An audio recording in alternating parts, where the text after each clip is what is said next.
making the viral TikTok chocolate chip like oats. Into a blender we add 1 cup of oats,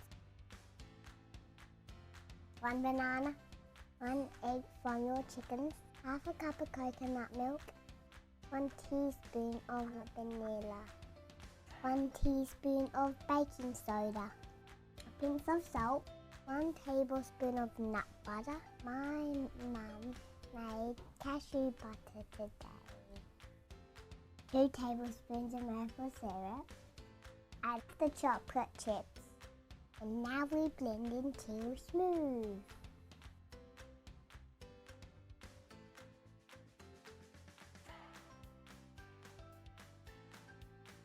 Add half the chocolate chips.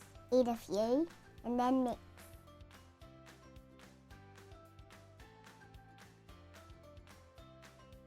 Now spoon into your ramekins.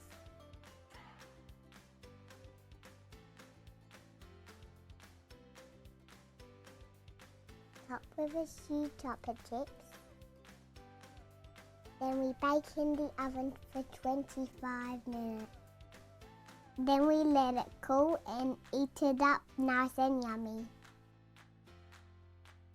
And don't forget to write and subscribe for more recipes.